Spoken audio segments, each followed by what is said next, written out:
So I have I've come in an ensemble, as they say in the fashion world. It's the Spain kit, obviously, from 2010, I think. Some sweatbands and a hoodie that doesn't fit me anymore. Yeah, it was the sweatbands I was trying to bring reference to, like you'd stepped off the set of Fame. When you didn't see this, people who are watching now, but before he pressed record, I got a shot up the side of Jay's shorts, and nobody needs to see that except for Mrs. Motters. Yes, I am wearing shorts as well. Even she don't want to see that. No. I am wearing shorts because I've been that guy. I'm a dirty boy. I went for a jog and I've been doing bits around the house, and I'm not yet had a shower and shit because I've been having to clip some videos up, and then I had to renew my Adobe. Anyway, that's so boring. I'm boring myself. How are you? What's been happening? Well, what's been happening in my world? Well, last week my daughter she was in the bubble that got infiltrated by the Rona. So she had to come home. Yeah, the knock-on effect was that I'm without I broke my oven. And this is a long-winded story, so I'll get straight to it. I thought, like last lockdown, I thought I'm going to try fixing the dishwasher. And I made a half-assed job of that. So for the majority of this year, we've been having to resort back to using the usual sink thing for washing. So this week I thought, the sink thing. The sink thing, yeah. Back what your parents used to use. Anyway, so the sink thing. Back in my day. Back in my day. We had to use the dishwasher. So I've had to turn all electrics off in the house to get to the bottom of the dishwasher because I didn't want to fucking, kill myself with the electrics because it's water. Right. Anyway, do all that, take dishwasher apart, fix it, laughing, worked. I had to turn electricity back on, and the clock's gone on the oven, which is facing the dishwasher.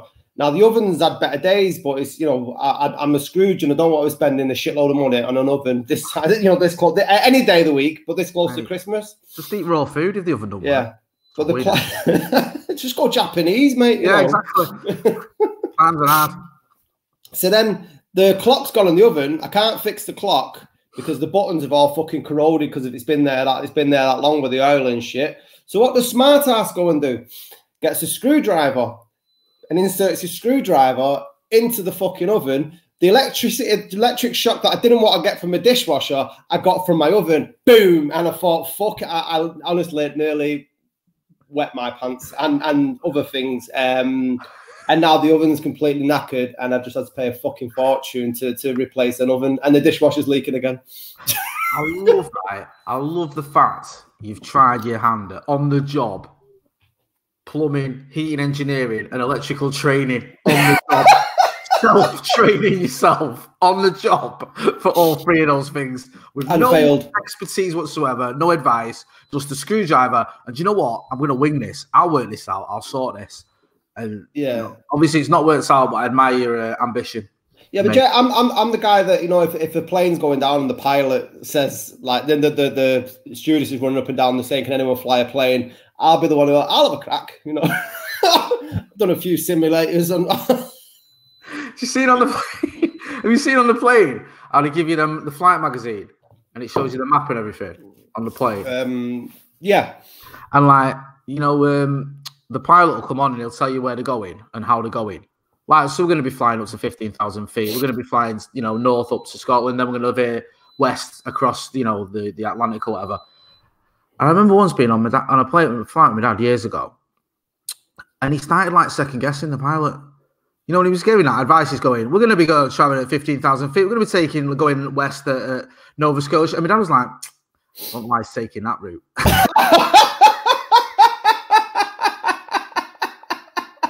The traffic's a nightmare up there. What's he going that way for? He was like, I wouldn't have done that. I'd have carried on going north and then gone west. I was like, what are you doing about? You just sat here with a magazine and you think you're a fucking navigator, think you're goose. Oh. I never got when when you go on like Ryanair or other budget line flights when they clap at the end. Yeah, they have the big celebration like, oh, we arrived. No, it's like we arrived 10 minutes early, but usually on a Ryanair flight, you're thank fuck we made it. That was a thing though, wasn't it, in the 80s and 90s, like early 90s maybe, like clapping when you landed, but it went out then, didn't it? Sure, even it was even in.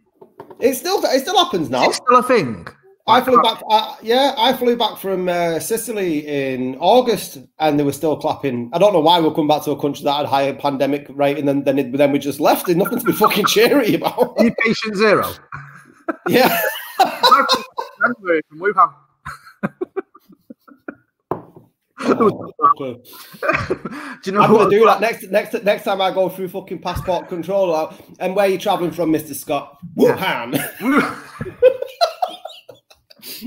I'm like, anything to declare? These bats. I've been there for a year. Yeah. Not been feeling too well though, so stayed for a bit. Still got a bit of a cough. No, do you know who else? What else makes me sort of confused, and I just don't get, is people that applaud the attendance announcement at the football. Have you seen those ones where they'll go, today's attendance at Old Trafford is 75,612, whatever. And there'll be people that clap. I think, what the fuck are you clapping for? To be honest, Jay, the amount of how good the football's been of late, that's probably the only thing you've worth fucking cheering. During the Van Gaal era, that was true. That was like, I think the attendance announcement was the highlight of the game, to be honest with you. And probably the Moyes era as well. It was that fucking dire. Not that it's got much better recently during the Solskjaer era. What we're talking about, our kid? Loads of stuff. We should probably do an introduction. Hello, I'm Scotty. That's Motty. Back for another week. Thanks everyone who got in touch last week. Thanks for everyone who was giving their suggestions on the Black Hitler conundrum. And if you missed that episode, we posed the question: if you're going to cast a black person as Hitler, who are you going for? We chose between Queen Latifah and Forrest Whitaker. And then there was a few good suggestions, but I actually got a message on Instagram where someone said, "I don't find that you're talking about cultural Marxism is funny." Seriously, and then went into this huge message about that. Yeah, well, I said, well, I don't see what's so funny about cultural Marxism. I said, because it was such a farcical situation that will never, ever fucking happen. And I laughed at it because I find comedy funny. Oh, it was a joke. I've seen that. I forgot about you. Reminded me. I've seen someone taking umbrage with, like, when I said, imagine being that much of a Nazi. You sort of out yourself as a Nazi if you get annoyed that a black person's playing Hitler. And I forgot to get involved because I have this attitude now, to be honest with you, where a lot of time on socials and stuff, especially negative stuff, I just sort of ignore it unless it's like constructive and I feel like, it's someone I know, or not someone I know, someone I've engaged with, or they make a point that I think, there's some elements. But especially with doing the other channel as well, you get so many comments where you can just you can end up living in them. And a lot of the time, I just think I can't be bothered getting into it. And I thought your response was spot on, but it was also a little bit scary that you had to point out the facts of us talking about Queen Latifah playing Adolf Hitler was farcical. You had to explain that, like, mate, we're taking the piss. Yeah. We're not really going. Calm down. Hello? Have you got that number for Queen Latifah? Have you still got her on your Instagram? Do us a favour, send her a message. We're going to cast a new film called Hitler, The Golden Years, and we want her to play Adolf. Yeah, all right. No, it was a joke. And, plot spoiler, we kind of take the piss on here quite a lot. But that's the worry nowadays, though, isn't it? Like, especially when you're doing shit like this, and then on social media, like, sarcasm, where's the sarcasm emoji that you need? Because certain tweets and people reply back as though you are actually taking it. I don't know why I've still got that. Oh, look at this. Here, we'll get some more viewers now. Hey, we're monetized now. We should start charging. Oh, yeah. We're monetizing, so all 400 that makes no difference because we've not monetized anything. We've just been told we're allowed to, but we're not. But we will be raffling off. We will be raffling off them sweatbands. Yes. Washed or not, depending on your preference. But yeah, back to serious matters. Like just the social outrage, and we can touch on the fairy tale of New York stuff, because everyone just went fucking bananas at that. And what do you reckon about that, Jay? I don't think, my personal opinion, the song loses anything if it's changed that one word. And I'll go back to, I think it was Darren Richmond, who's a mate who wants to come on the show, by the way. We need to get him on. Who pointed out when they performed on Top of the Pops in 1987 or whenever it was, Kirsty MacColl changed the lyrics slightly, and no one cared. No one wrote into the BBC. No one picketed. No one was outraged. No one was accusing the wokeism left of ruining a song. No one gave a shit. And it didn't affect the nature of the song itself, the quality of the song, the message of the song, the entertainment value of the song. Nothing really was affected by that. So I just look at that as a good example. I think that, you know, I mean, I can't speak for the LGBT community. They, you know, they may have a different opinion to me, but I can speak for myself, and as myself, I get it. I get you might not want to hear that word. Yeah. And I personally am someone that wouldn't use that word. I could probably live the rest of my life without hearing it in a song, if I'm being brutally honest. And I don't get annoyed if you're taking it out of a song. I don't think the song loses anything. And I understand why people may get offended. Yeah. So if it's a case of, you know, it's only going to upset a small group of people, in terms of, you know, there may be people in the LGBT community that don't care about it, but if there's people that do, I get it. And I think you may as well, it's only a small group of people, but it's still something that's valid in my opinion, where I can understand not wanting to hear that on the radio, not wanting to hear that what is essentially, it comes out at Christmas, is a Christmas song. So it doesn't hurt you to take it out. It does hurt some people to leave it in. So take it out, in my opinion. And this isn't 1984, Big Brother is watching you, double speak, let's, you know, we're getting rid of language and we're getting rid of this and the woke left taking over. I think this is a valid thing of like, you know what, that is an offensive word. It is a Christmas song. Times have moved on. It has been changed before by Kirsty MacColl herself, you know, who changed it, and no one cared. So I just think, just take it out. In my opinion, then, what it's worth. Yeah. And then there's like, it's not just that one word either. There's the misogyny as well. I know they say the word slut in it, and I know that when Shane MacGowan wrote the song, he says he wrote it from a character's point of view, which is absolutely fine. But every hip hop record that is on the radio never gets. He always has a radio edit, and I just wanted to know where this sort of social outrage is, because you cannot be that pissed off about this. Just it's why do people need to go onto social media and rant and say that they don't care? And then you've got fucking Tim Pot Lawrence Fox, who's famous for standing outside the fucking Sainsbury's with a card saying do not use this this supermarket. That's going on. Great Good Morning Britain, and it's just absolutely farcical. I wonder what your thoughts are on sort of social outrage and why we've become this sort of. I mean, not all of us, but it's massively across all social networks, why people feel the need to sort of get so angry about shit like that. Calm down. I know, mate. You know, I think there is a sort of... It's weird, isn't it? Because people sort of accuse people of being snowflakes all the time and saying, oh, you've got this and you're outraged about that and you're angry about this and, you know... But sometimes I think that's using an excuse at times when it's like there is a valid reason, like in the case of this, where you can understand it. But far too often, like, I think we undermine real arguments with silly ones. Yeah. Like, that's my own worry, is like, are we sort of, you know, in certain aspects of it, when you talk about social outrage, you know, this is ridiculous and some cases undermining it. In other cases, it's certain groups and certain, you know, you mentioned Lawrence Fox there and some of the campaigning and the outrage that he's got or whatever. It's just nonsense. And it's like he's trying to deflect from himself. We know we've spoken about him before, but it's like, you know, you'll say, oh, you know, this is racist or this is that, to deflect from what you're doing. And I think that's what I see a lot of. And it's really annoying, because it's just that thing of trying to water down the real issues, I think. And you get it from both sides. It can come from the far right, it can come from the hard left as well, where you can take a too strong a case from the hard left sometimes, where it's like, you know, you say the hard left. I think I'm trying to think of the right word. You know, like the people who sort of, they use the term woke or overly, you know, pushing a liberal ideal that isn't really a liberal ideal, if that makes sense. Where they're trying to sort of, oh well, that's offensive, that's offensive, that's offensive, that's offensive, and it's like, actually, you know, and also speaking for other groups. You know, I said that then, I can't speak for another group. I can only speak for myself. But the amount of times where you'll get people that are trying to speak on behalf of other people, Yeah. And I get we have to stick up for one another. You know, I'm as outraged by homophobia as anyone else, and I would always defend people against it, whatever. But a lot of the time, you're sort of taking offence on behalf of a group that isn't taking offence.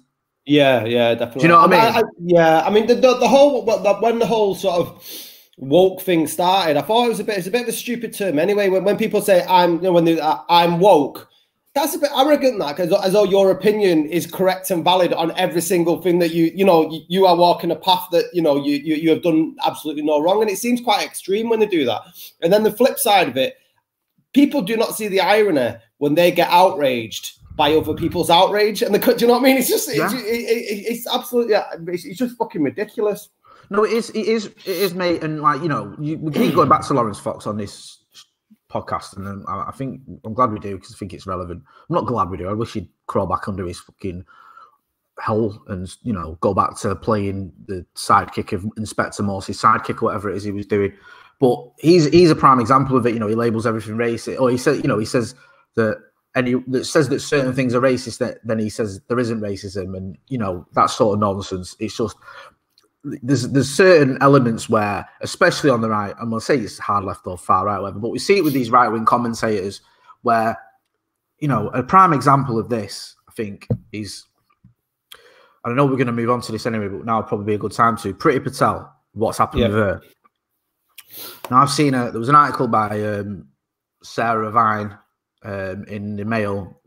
She's Michael Gove's wife, and she's on Twitter as Westminster Wag. She writes for Daily Mail. Sarah Vine, sorry, I've said that already. An absolute, just, I can't stand her. I can't, honestly. Just proper right wing, proper, just always got that little sort of undercurrent of racism and sort of stuff going on. Do you know what I mean? I always feel like she's trying to say something now, and with the things she's saying, or do you know what I mean? There's like her attitude is very much condescending towards certain groups. Do you know what I mean? Like, hates Meghan Markle, put it that way, and you always know why. That sort of thing. And it's like, I don't be saying you hate Meghan Markle, that makes you a racist, whatever. But you know what I'm getting at. You can always feel what's coming through. There's an undercurrent, yeah, there's an undercurrent. That's the word I was looking for. And she wrote a piece about Priti Patel and how if Priti Patel was from the left, then everyone would be accusing, everyone would be saying her treatment was down to racism. Yeah, all this, which is more or less saying that's what the argument she's making. You'd all be saying this is racist because she's getting picked on because she's Asian, and the left don't like her because she's not this and she's not that, and if this was the other way around. And but the contradiction is I've seen that argument being made by the right. I've seen MPs tweeting in support of her, saying like, oh, it's because she's BAME that she's getting picked on, and that's why she's getting treated like that. And it's nothing to do with her race and ethnicity and her colour. The reason that she's in the news lately, the reason that she was threatened with a sack and that people were calling for a sack, was because she broke the ministerial code.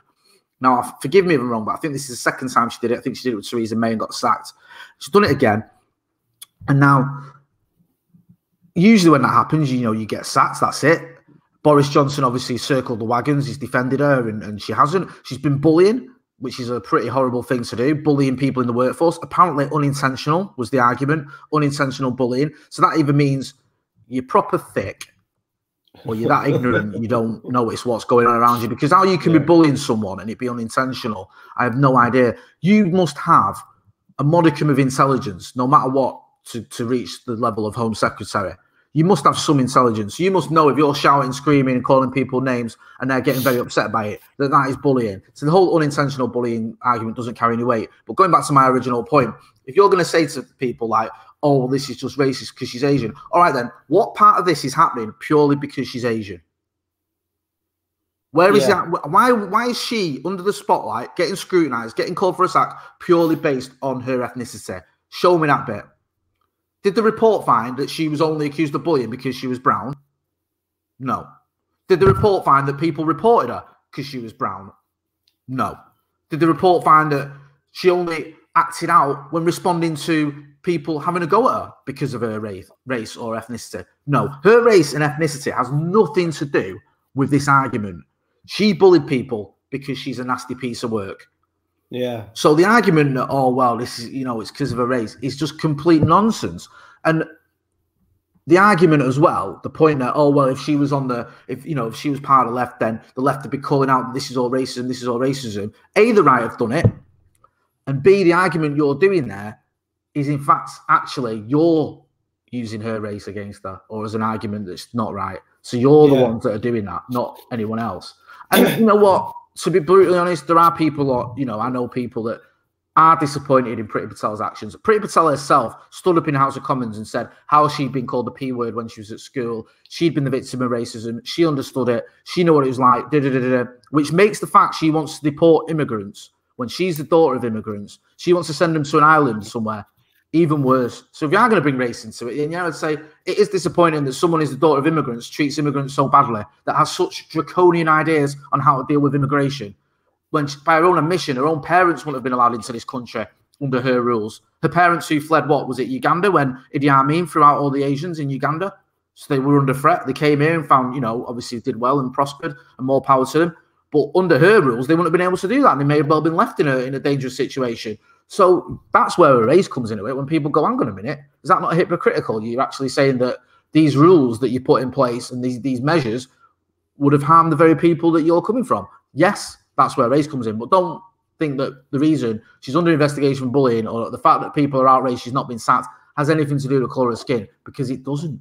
No, not at all. I mean, isn't that just another thing for 2020 when the right-wing media are using an Asian woman's race to defend the Tory MP's behaviour? It's just it's absolutely bizarre. And then the non-apology that she came out with as well was I'm sorry if I upset some people. She never once said I apologise for bullying. Or in the same respect from what you've been mentioning, she never come out in defence and said that I think this has been sort of a racially motivated accusation. You know what I mean? If she'd have said that, then it might have given some sort of leverage to the people who are reporting or rallying the wagons around on that hill to fight, which is completely wrong. And then Boris Johnson, like I said, she'd been fired before for bullying in the past. She's been found guilty of doing it again. So Boris Johnson in his staff has an ethics minister who found her guilty. And it's not Priti Patel that goes, it's the ethics minister, because the person who's brought in to make sure everyone is abiding by the rules of the job can't do his job because nobody's listening to it. So what's the fucking point of having an ethics minister in a Conservative party if it doesn't mean anything? It's absolutely farce. He quit, didn't he? Remember it was about a year ago, whenever it was, someone, leader of the civil service or the leading civil servant, quit because he said there'd been a campaign against him when he'd highlighted some of her bullying. There was a member, I think, of her staff who attempted suicide. I mean, these aren't coincidences. This is obviously the centre of a lot of vile behaviour that's going unchecked, and she's getting away with it. And now when you've got MPs and the Prime Minister himself defending her and sticking up for her, it undermines the argument, that bullying in the workplace should be taken seriously. When you have the very top, and it goes back to the whole Dominic Cummings thing, when you have the people at the very top who are trying to implement these rules and are trying to say to us, this is how you should behave, this is what you should do, and they don't act like that, then it trickles down to the bottom, and the people at the lower levels think, I say lower as in terms of, the status and the money they earn and things like that, look at it and go, well, why should we take it seriously? Why should we?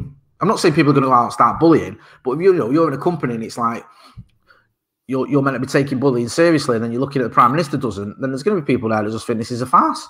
Yeah, you're supposed to lead by example, aren't you? And you could just use the comparison with the Dominic Cummings things when he sort of stuck two fingers up to his own rules, and the knock-on effect about the general public that were looking to government for guidance about how you're supposed to behave under a lockdown. And that's exactly the same sort of situation that you're saying there. Junior ministers and stuff and the people below Priti Patel. I mean, how does that feel if you're working under Priti Patel or other organisations within within government, and you are feeling that you are being bullied? Do you know what I mean? That's a very good point. Very good point. If you're actually in the government. Yeah, if you're actually in the government and you're in a situation now, not under Priti Patel's management, but somebody else, I don't know, say under Michael Gove, and you feel Michael Gove's been a bit out of order the way he spoke or treated you, do you then feel, what sort of faith do you have that you can go to anybody to call him up on this? No, well, none. The message is being sent out loud and clear on it. Bullying is tolerated if you're mates with the Prime Minister, or and bullying isn't taken seriously, and often it's the victims of the bullying who end up being ostracised and, you know, chucked out of the magic circle or whatever it is.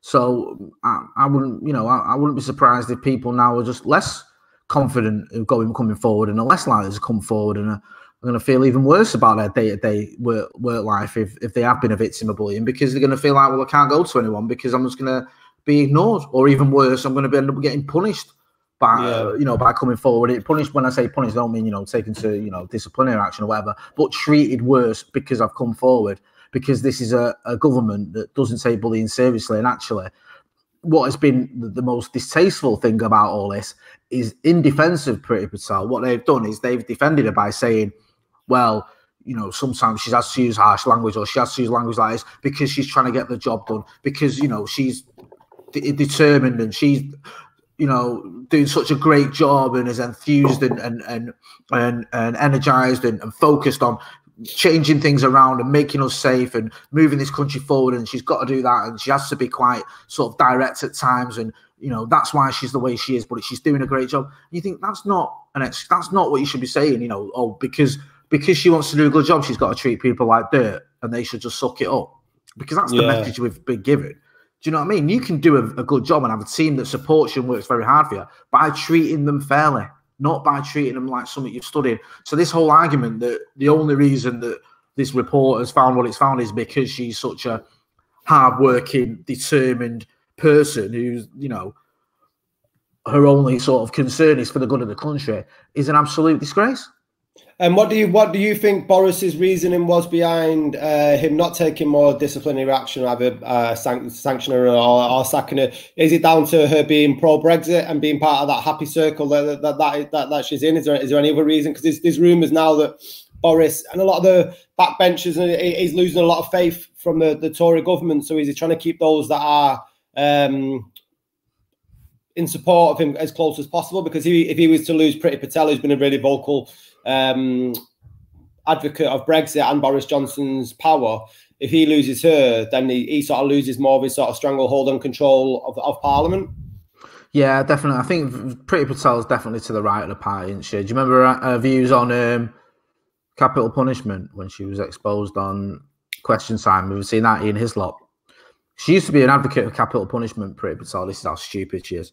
And she was talking about it, and Ian Hislop was on Question Time saying, you know, we can't have capital punishment because it shows it doesn't work. It doesn't deter people. People aren't put off by the fact that if I kill someone, I may end up getting hung or whatever. And B, more importantly, there's been miscarriages of justice where people have been convicted of murder, and on appeal, it's been, you know, they've been found not guilty. A famous one is the Gildo case. You know, what was his name? Barry. I know he went by the name of Bulsara, wasn't he? Oh, what? Sorry, Barry. Not Barry Fry. That was the Birmingham manager. I'm trying to Barry George. That was it. Barry sorry. George. You know, and she was making his case, and Ian Hislop was saying, well, no, there's miscarriage of justice, and she I can't remember her exact point. Was, you know, that, well, it wouldn't be, she was more or less saying, well, it wouldn't be that bad, and he was saying, well, it would, because they'd be dead.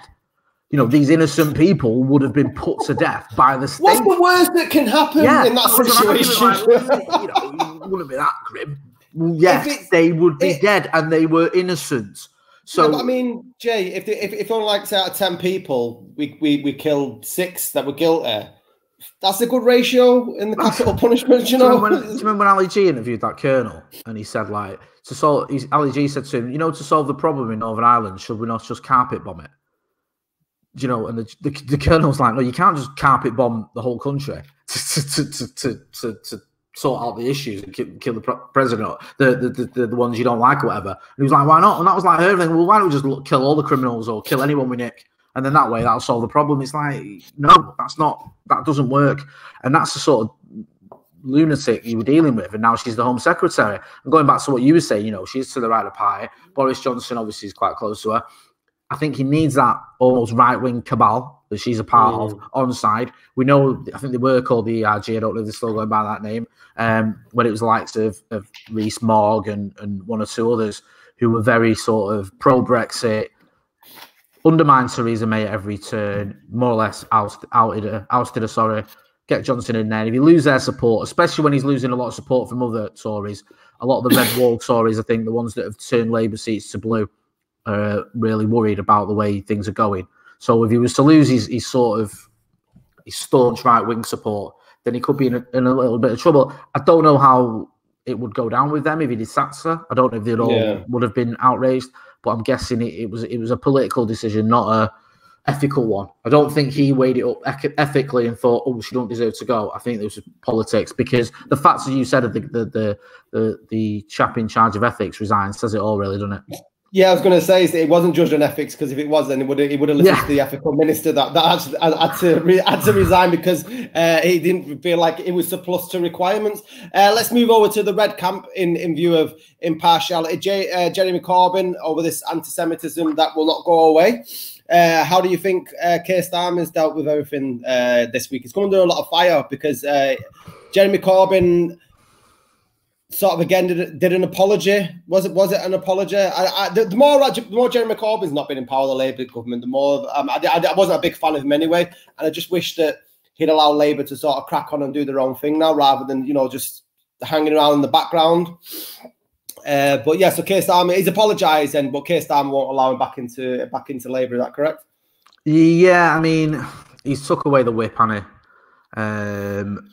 And that was sort of, it means like he's not, he's back in the party, but he's not like, an MP type thing or a voting MP or whatever it is. Now, the thing you've got with Jeremy Corbyn is a lot of young voters or young people were galvanised by Jeremy Corbyn. They bought into what he was doing. I used to interview a lot of people, members of Momentum, youngsters like that, students mainly, and young people like that who weren't interested in politics, but for whatever reason had bought into what Jeremy Corbyn was doing, especially with anti-austerity stuff, and then wanted to get involved in politics and support the Labour Party because of him. And I quite admire that, and they were so passionate. They have that youthful energy, and it was like, we want to make a change and want to do this. And the problem that Jeremy Corbyn had, and the problem the Labour Party has always had, there's been this sort of civil war going on in the Labour Party since the days of what Tony Benn and Dennis Healey or whatever. There's always been the socialist element against the more centrist element, and it came to sort of real prevalence under Blair and Brown, because you had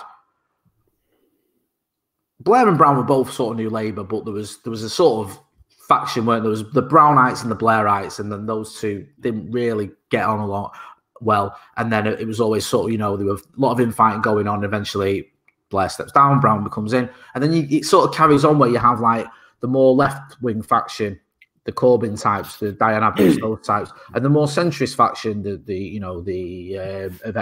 not Yvette Cooper, sorry, Lucy Powell and people like that. And I suppose you could say that, to be fair, but it's sort of always undermined Labour, and it's always been a problem. And now it's come to the fore, because you've got Keir Starmer, who is more centrist, and you've got someone like Jeremy Corbyn, who's left and now has now literally left the party.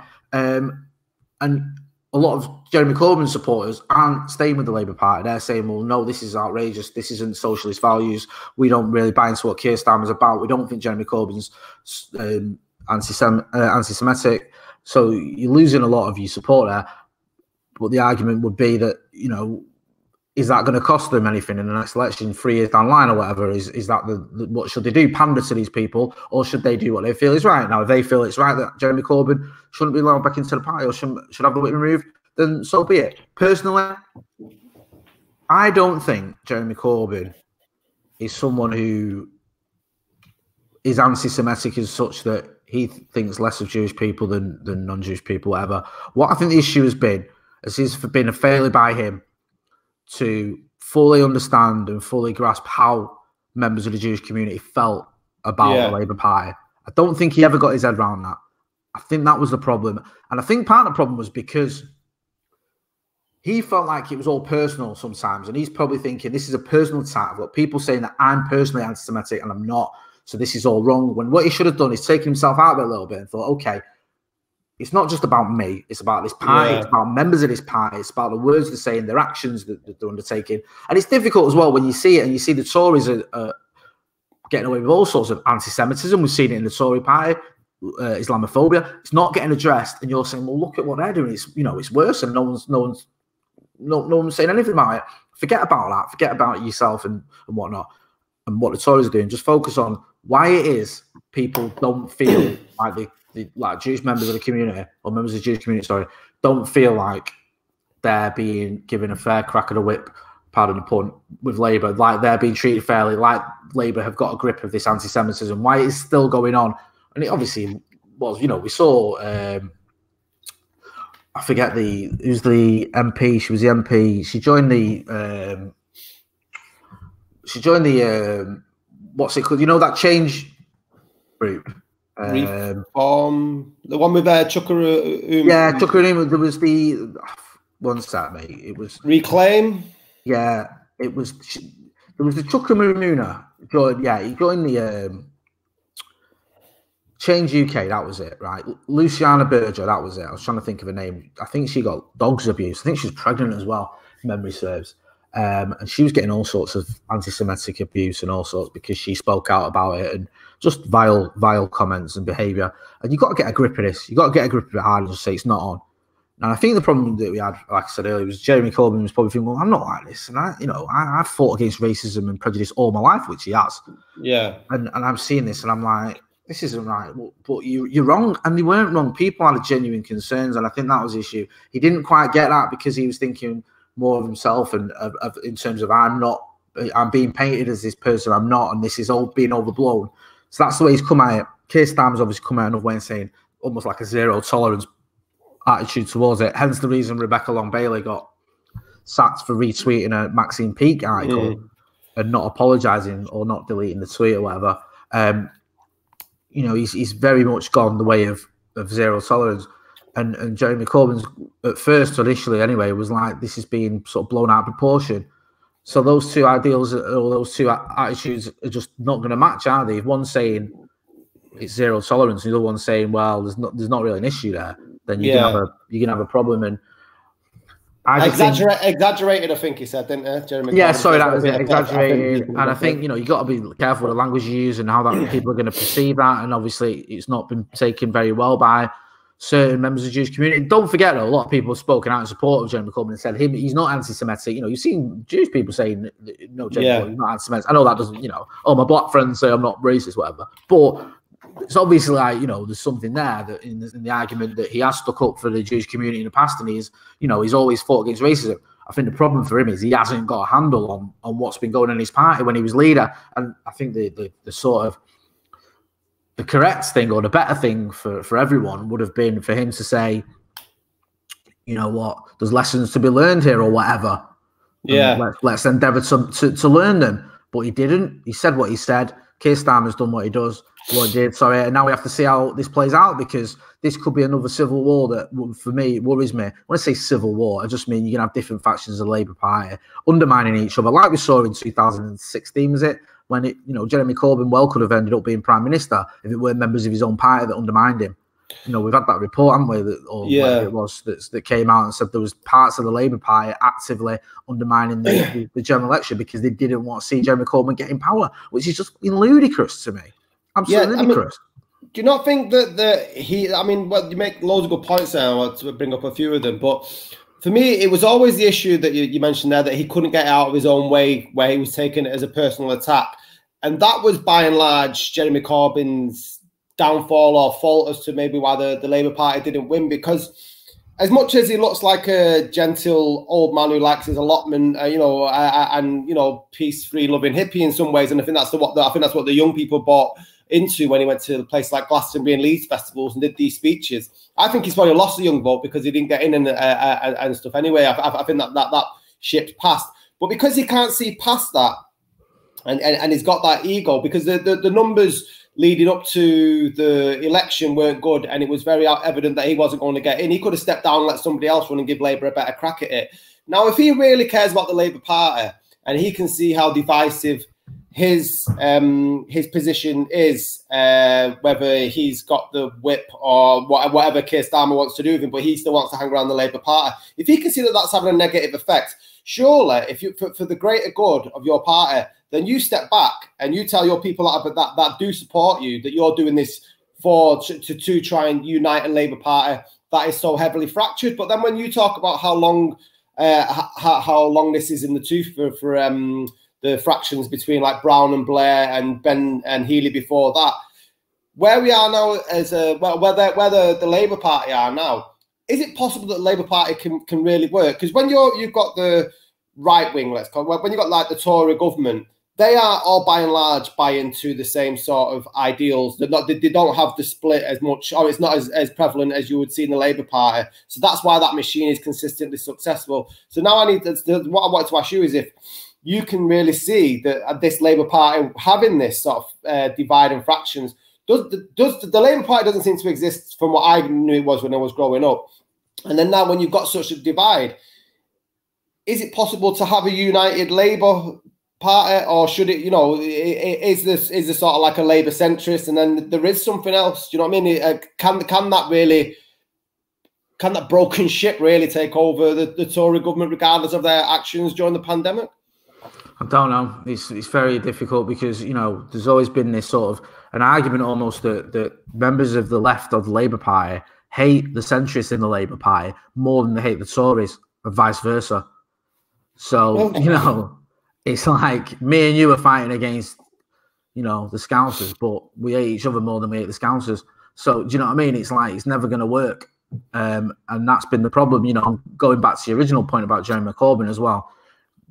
You said, could Jeremy Corbyn not stand out or stand back and say, okay, for the good of the party? But there's several things with that. One, in his eyes, he's done nothing wrong, and he's also, he's got a lot of support. A lot of people are supporting him. So he doesn't have to admit that. He doesn't have to admit that, though, does he, Jay? Yeah, he just needs to hold his hands up. Go on. No. The second point is he's 71 years old. He's made his career by being an outsider, fighting against the grain. That's what he's done. And this will be the first time probably he's ever just gone, all right, then.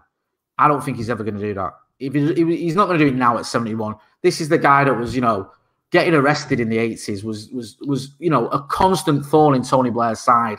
And this goes on to my third point. This is the guy when it was hugely unpopular at the time to be so against the Iraqi war. But he was. And history proved him right. So he might be of the mindset that, and especially at that age, when you're looking towards more how you'll be remembered as well, mate, that this is my position. I think I'm right. I've never, ever been one to back down. I've been proven right in the past. I'm going to dig my heels in. And I'm going to say, no, I'm not having it. Because Jeremy Corbyn, he got in almost on a protest vote. He literally was this close to not running for leader of the Labour Party. He was just seen as like almost like an alternative. And he won. Do you know what I mean? No one thought that was going to happen. It was almost like a last minute thing. So I just don't see him doing that. I just don't. I don't see him going, no, it's just not. It's not in his nature. And I don't, at 71 years old, I don't think he's going to change his nature. Well, and again, I think that's ego. And then you say all those amazing things that he protested the Iraq War. He wasn't alone. There was a million people in. There was a million. No, in the Labour Party, though, he was not saying there was no. But in the Labour Party, don't forget, was it Robin Cook and Claire Short, people like that, who went against it and had the faces on the front page? Admittedly, the right wing press, but it wasn't like a massively. I know he wasn't alone. Of course, there was a million people that marched on the street, and a lot of people were against the Iraq War, but it wasn't a popular view. Do you know what I mean? It wasn't like in the Labour Party to go against Tony Blair at the time of 2003. Tony Blair was at the height of his popularity going into that Iraq War. So for Jeremy Corbyn, that's something that he's always been praised for. He was one of the MPs who stood up to Tony Blair, and now you're saying, what difference did it make? Yeah, no.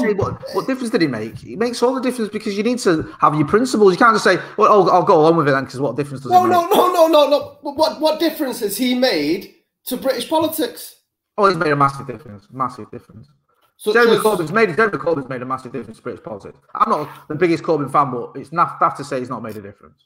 Such as, come on, mate. The Labour Party membership with young people has just skyrocketed. Loads of young people that weren't involved in politics have gone on. And that legacy will be felt for years to come and generations to come. I spoke to teenagers who signed up to the party who've never been interested in politics, who because of Corbyn were. And I think that, we could be long in the tooth, dead. And those people could be part of running the country because of Jeremy Corbyn.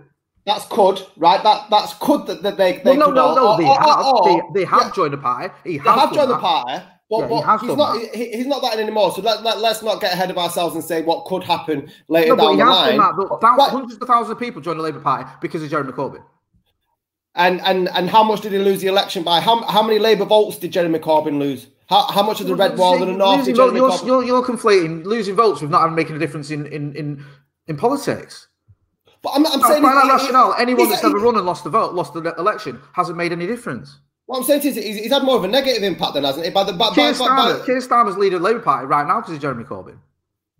Because Jeremy Corbyn failed at his job. Yeah, well, no, Jeremy Corbyn appointed him in charge of the Brexit negotiation, gave him that position. He's then gone on to take over the party. So he's leader party on the back of Jeremy Corbyn, really. And you're a big fan of Keir Starmer? No. So this is what I mean. You're saying what difference has he made? Like he hasn't made any difference to British politics. And I just think that's mad. Of course he's made a difference. I just can't. Well, he might make. You're saying someone that ran in, what was it? All right, he lost the elections, yeah? I'm not disputing that. But Neil Kinnock lost the elections, but you can't sit here and say Neil Kinnock didn't make a difference to British politics. What's Neil Kinnock's lasting legacy? I would argue he's moving the Labour Party forward, getting rid of a lot of the Michael Foot types in the Labour Party, heading them towards. This is the thing, it's ongoing. You saying, it's all coulda. Neil Kinnock started the sort of process that led towards New Labour. I know he wasn't New Labour himself, but he's the one that introduced a lot of them MPs that went on to take over the party. Yeah, without Neil Kinnock, you don't have a John Smith. But without John Smith, you don't have a Tony Blair. I'm not talking about, I know politics is a long game, but due to his inept dealings of what the Brexit was going to look like under a Labour Party, means that Keir Starmer's got a hell of a lot of more work to do now trying to win back the Labour votes that he lost in the north. Has he not? Due to what, sorry? Due to Jeremy Corbyn. Yeah, due to Jeremy Corbyn's befuddled Brexit, what was going to happen in Brexit under Labour and how badly he handled it, and the Labour votes that he lost in the north, hasn't Keir Starmer got a lot of work to do that, to the undoing of Jeremy Corbyn in there? Well, let's not forget, Keir Starmer can't just wash his hands over this Brexit thing because he was in charge of Labour when it came to Brexit or their Brexit ideas. So he's got to take some responsibility there. I don't think it was just necessarily just the befuddled Brexit position. I think that is the issue there. I think the main issue when it came to Brexit, or the main issue when it came to losing those votes, was agreeing to a general election. I thought they should have stuck it out, and they shouldn't have agreed to that. That, for me, was Jeremy Corbyn's fatal mistake. But my point is, you're saying he's not made a difference in British politics, and I just don't agree with that. I just don't think you can say someone who's been leader of the Labour Party and has changed the sort of landscape, changed the way it is. We're having these conversations now that are different because of Jeremy Corbyn, and you've got so many young people that have come into the party. You've got so many young people that are looking at politics differently because of Jeremy Corbyn. I think it's overly simple to go, he's not made a difference at all in British politics. Oh no, I wasn't saying, I wasn't trying to oversimplify. I wanted to try and get your opinion as to the difference that is made. And yes, it might have brought in young voters and such, but I just wanted to see what you think. And he might have changed politics, but you're saying he's changed the landscape of the Labour Party. By everything you said before we got on this conversation, it doesn't seem like the landscape's very it's got a good foundation that is left. I'm not sitting here saying it's for the better. They're not in power, are they? But you're conflating success with difference. You're saying that to make a difference, you've got to be a success, and I don't agree with that. I think you can still make a difference and have changed British politics without being a success in terms of winning elections. Right. So he's made a difference, but it might not have been for the good. Yes. You're saying that he's not made any difference. Oh, right. Oh, okay. Yeah. He has made a difference. Yeah. You don't win three Labour leadership contests, or was it 2 or 3? I mean, so it's 2 on it because was it Owen Smith who went up against him as well. You don't win 2 leadership contests. You don't get all these people joining your party that have joined. You don't sort of, he lost that election, but it still went to a hung parliament. That changes things. That means that Theresa May's got to make a deal with the DUP, got to do all these things that she had to do because of what was going on with Jeremy Corbyn Labour Party. Had he not been undermined, I think he would have won. Okay, he didn't, but he made a difference. That difference is this coalition of chaos that she had to go into. It's not necessarily a good difference, but it's a difference. That's my point is, whether you like Jeremy Corbyn or not, he has been a major force in British politics over the last 10 years. Or we'll say since he got elected anyway as Labour leader. I don't think we can say, oh, he's not done anything. Because those things might not be good, but he's done them. Yeah. Like, that's my point. I'm not like sitting here going, okay. Jeremy Corbyn's been a great force for good, because I agree with all his anti-austerity stuff and I agree with some of the messages he had. And I like the fact that he galvanised so many of the younger people in this country. But I don't agree with the way that he was unable to compromise with certain members of his own party. I think that was his undoing. I don't believe I don't believe how naive he ran his campaign, agreeing to the interview with Andrew Neil when Boris Johnson hadn't agreed to one. That was a fatal mistake. Agreeing to the election in itself when he didn't need to do that. Going alongside the Lib Dems who agreed to it when they had an agreement between themselves, where him and Joe Swinson had zero agreement between themselves, and Joe Swinson was more or less going on telly, slagging him off. It was just ridiculous. It was stupid. But my original point is, yes, it was stupid. Yes, it was fatal, but he made a difference. That's my thing. Okay. Is like, I would never say he was a success, because you don't lose 2 fucking general elections and be deemed a success unless you're mental. Neil Kinnock was the same. But I think these people make a difference because they change the conversation. They change the way the country heads. You know, the country goes a different way. Andy Burnham, who was the favourite to win the leadership election in 2015, was it? The Labour Party would have gone a different way with Andy Burnham. And I think the Labour Party would have gone an even more different way, and would the country be even more different had David Miliband got in instead of Ed Miliband. And I think they could have actually won. I think so as well. It was the unions, wasn't it, that ballsed it for mate, massively. And, you know, ironically, that was like, I think it was Gordon Brown who was almost reluctant to go down that route when he was running against Blair. And it cost him. You know, Blair got in. But I think Gordon Brown sort of saw the bigger picture, and in terms of, like you were saying about, you know, can Jeremy Corbyn not take a step back and do whatnot for the Labour Party? I think Gordon Brown did that in a sense that he thought, I'm either not going to win, or it's going to be too destructive, or, you know, with Blair, he's a very populist guy who can win this election, which he did by a landslide, and I can be part of a government that's successful in terms of winning elections, or be part of a government that's in power, obviously, because you've got to be a government rather than being a leader of an opposition. You know, going back to your original point, I think the problem with Jeremy Corbyn is, and it's, you know, you can argue this point with a lot of the left, it's sometimes they'll happily lose fighting the good fight rather than compromise. And I think, you know, you look at someone like Tony Blair, he'd compromise. Yeah. Do you know what I mean? And he'd get into power. And it's like, now you have members like John McDonnell and Corbyn himself and people like that who slag off Blair all the time. They go on the telly and they say, oh, Blair this and it's Labour. And yes, okay, the Iraq war was terrible, but it just shows you how fucked up the Labour Party is, where you have members of the Labour Party in the last election running for government, saying vote for us, who were actively slagging off the last Labour government. They were not going, you know, you see him on the telly on Christmas time say, you know, give us a vote, we'll fight the Tories, you know, and we'll be much better than the last Labour government when under Blair it was a joke. And you think, what?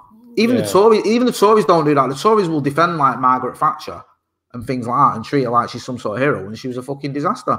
But you know, it was going back to a very original point about Boris Johnson. They're very good at circling the wagons, while Labour has just been in fucking absolute disarray for years. So you're right in that sense. No, I don't think that Jeremy Corbyn's changed much about the way Labour's run and the fact that there's still these factions, because they are still there and it's still the left versus the centre.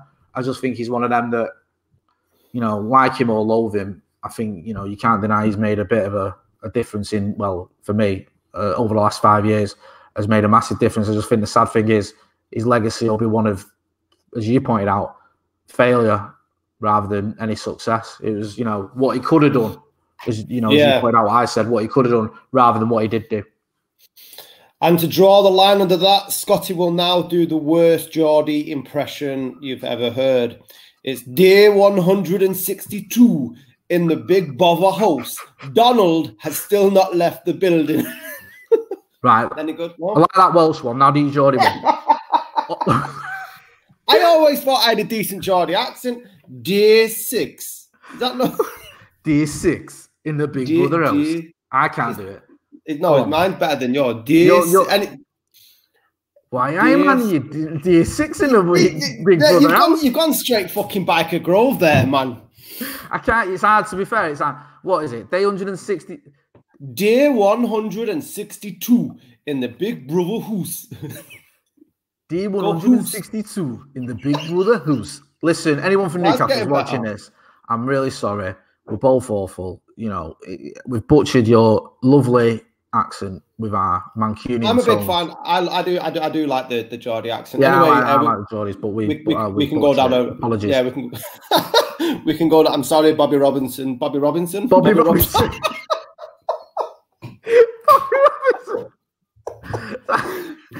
So Tommy's granddad. Were you saying sorry to Bobby Robson? I wasn't completely fucked like that. We'll move on. Not only did you pick someone that's no longer alive, you also picked the wrong name. He's a Geordie though, isn't he, Bobby Robson? Was he? No, was he? I know he managed him. I thought he was from Dudley. Hang on a minute. Let me Google. Is that not in the northeast? Oh no, he's from. Oh no, he was. Yeah, sorry, you're right. He was from the northeast. Yeah, he was. Oh, he was okay, so County Durham. That's the northeast, isn't it? Yeah, he was. Durham. Yeah, sorry. Yeah, he was. Yeah, I was getting confused, but yeah. So Bobby Robinson and Bobby Robson. Yeah, we do love Geordies. Ant and Deck, everyone except for Alan Shearer. Anyway, back to the White House. Donald has not left the fucking building. It is going on. I'm just losing my marbles. I mean, he looks like he's losing the plot, but every time I'm trying to keep up, it's dragging, mate. You know, it's like the series are Lost. I know, mate. I know. It's just like, you know, we have to check. Let's check right now as we're recording this, because every time, you know, every sort of other minute, he seems to tweet something that's more nonsensical. Yeah, the latest one was the G20 virtual summit, weren't there? There was talk that he hadn't even attended it, but now he's been tweeting that he did. He sent in his video, and he joined in, but then he went playing golf. As you do, he's got other things to do. Hey, them golf balls won't hit themselves. Hey, never mind your climate change and your fucking your unilateral decisions. You know, making the world a safer place. I'm not interested in that. I've got to get onto the back nine. So yeah, he's not going, is he? He says he's not going, and time's running out, and his options are running out, and his cases are getting thrown out constantly. I think was it Michigan of not having any of it, in Pennsylvania, I think, have gone the same way. In Georgia, he's ordered another recount, even though the chances of him getting a recount or the recount flipping it in his favour are non-existent, because recounts usually only work if there's like a handful of votes in terms of like 100, 200. Yeah. I think there's 12,000 and odd in Georgia. It's a lot of tickets. Yeah. So, you know, I think they've had a hand recount, and that's still found in favour of Biden. So now they're going to do a machine recount, which again, you know, you'd expect to find in favour of Biden. So he's running out of options, and he's going to have to go sooner or later. I can just imagine him sending the fucking CIA around to everyone's house, like Charlie Bucket, looking for tickets down the back of the couch. I mean, are you sure you got that voting? It's like the cases, and the judges are dismissing his cases. Have been dismissing him, and some of the statements they've been making are more or less just saying, like, you know, these arguments are ridiculous. These are the worst arguments you could possibly put forward. Have you ever seen the end of Billy Madison with Adam Sandler, mate? No. It's not one of his better films, and that's fucking saying something. Fucking hell. Right. I know, but there's a scene in it. I'll not be seeking that out. Yeah. There's a scene in it at the end where he gives a speech. He's got to describe something or whatever, and it's being judged. It's part of like a quiz or whatever, a contest, and the host just lays into him and says, you know, at no point did you give anything resembling a coherent answer.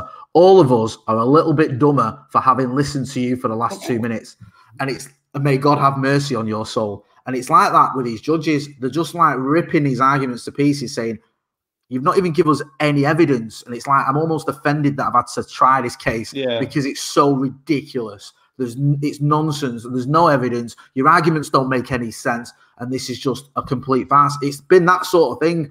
I mean, you've seen Rudolph Giuliani, you know, with hair dye spilling down his face. You've seen the there was the case where they accidentally put the wrong name or the wrong state in one of the affidavits that they filed. So they filed for somewhere in Minnesota instead of Michigan, a county that he'd actually won. It was one of those things. It's just been a joke, and it just seems pointless, really. I don't really know what the end game is. Some are saying that what he might be wanting to do is to cause such a stink that he can leave with almost a sort of a caveat, so he can say to Joe Biden or whatever, listen, I'll concede if you don't prosecute me when I leave for anything that I may have done whilst I was president that I shouldn't have done. Or others are saying that it may just be him sort of making his bid for 2024 that little bit more potentially successful. If he's saying he can't be bidding for 2024, can he? I wouldn't be surprised. I think, but it's like what you said with Corbyn, though, isn't it? I suppose with Donald Trump having such a large, staunch backing as a popular president for I don't know, white America, would you call it? What would you call it? Trailer trash? I don't want to be offensive. What would you call it? Don't want to be offensive. That ship sailed. Don't want to be offensive. What do you call them? Thick scum, twats. You know what I mean? Like Eminem's like no, I know what you mean. You know? And I think that was part of the problem. You know, Hillary Clinton labelled them deplorables, didn't she? See, that's more offensive than trailer trash. No, it is. And I don't think that every person that votes for Donald Trump was a bad person or was trailer trash. I just think that all the bad people voted for Donald Trump, or most of the racists voted. All the racists voted for Donald Trump. I don't think got the racist vote. Yeah, I don't think that everyone who voted for him is racist, but I think everyone who's racist voted for him. Yeah. He was basically a white supremacist in the fucking White House. So he's always going to have his base. If he does run in 2024, they'll probably still be around. Plus, he'll spend the next 4 years hammering Joe Biden and Kamala Harris for every decision they make, hammering the Republicans that he doesn't like for not standing up to them more. Plus, he'll be outside the political tent, so he'll be able to say what he wants because he won't be a senator or a governor or anything. He'll just be an ex-president. He'll be saying that he was robbed in the election. So he'll carry a lot of sway. The only sort of question with 2024 is, don't want to be hard, but he's a morbidly obese 74-year-old. Carries on with that bleach, mate. He might live a long time. Mate, you're still jabbing that bleach in for the next 4 years and whatever it is, putting UV lights into. Did you see one big winner out of the election? It wasn't just Joe Biden. It was fucking Four Seasons Landscaping. Have you seen them trolling Donald Trump? This has been the highlight in a year of shite. This has been one of the highlights. Four Seasons. And they've got merch now where they can have Four Seasons Total Landscaping snapback hat, guaranteed to keep your hair dye from dripping down your face. They've got a whole merch section. They're making more money now out of merch mocking the fucking president and his team than they are out of doing some bleeding fir tree bushes or whatever.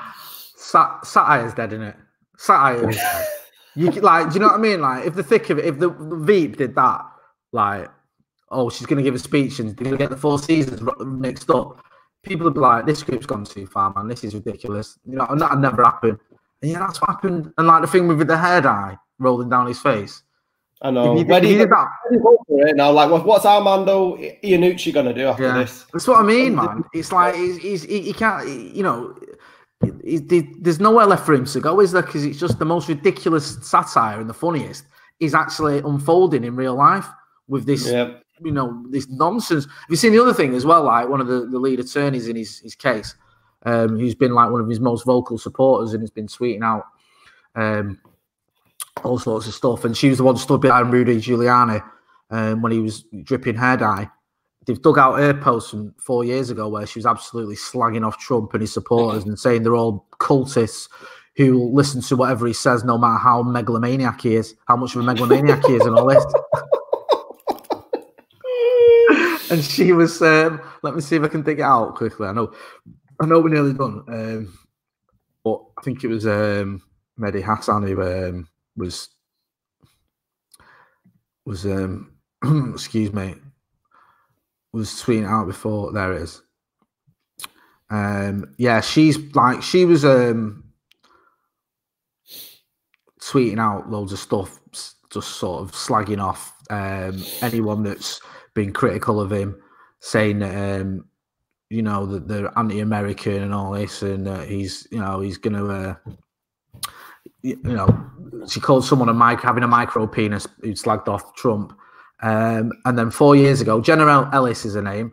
This is her post from 4 years ago. I think this is a tweet.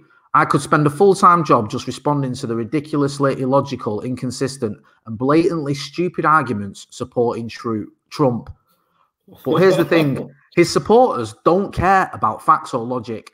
They aren't seeking truth. Trump could probably shoot someone in the middle of New York City and not lose support. And this is the cumulative reason why this nation is in such terrible shape. We don't have truth seekers. We have narcissists. Wow. That is the law attorney, senior legal advisor to Team Trump. Wow, and that says it all, man. We've been Scotty and Motty for another episode 26, I think it is. Listen, thank you. Yeah, 26. Thank you, everyone who's been getting in touch, man. I love all the comments and stuff. It's been really, really fascinating, and to get your feedback and stuff. But keep subscribing and tell your mates and share and stuff. We're going to be doing I hope we're going to do a live for Christmas, are we, Jake? 'Cause I'm not waiting for another election to pull an all-nighter. I'm not doing that again to fall asleep at 3:30 in the morning. We can do a live soon, mate. We don't have to do a 6-hour live like we did last time. Yeah. Well, just because you have fuck all to do during the day, mate. I was dying in work the next day, man. Jesus. And I'd like to start doing the shows a little bit earlier, because it's like, what time is it now? It's time is it where you are? It's not over here in the east side of Manchester. It's 11:12 p.m. Right. And I had to do my hair at like 9:30 when I was ready for bed. But you don't have that problem. I had to shave my head just before we came on air. Fuck off! You've got the buffer on it. It's nice and shiny. I did, mate. I did, because I'd not shaved today. I've been having a scruffy day. Obviously, I was still in my jogging kit, and then I realised I've not shaved my head, so I had to go and get my razors and my brasso out, so you can see. Yeah, there you nice go. Job. Well, we shall leave on that shiny note. See you soon.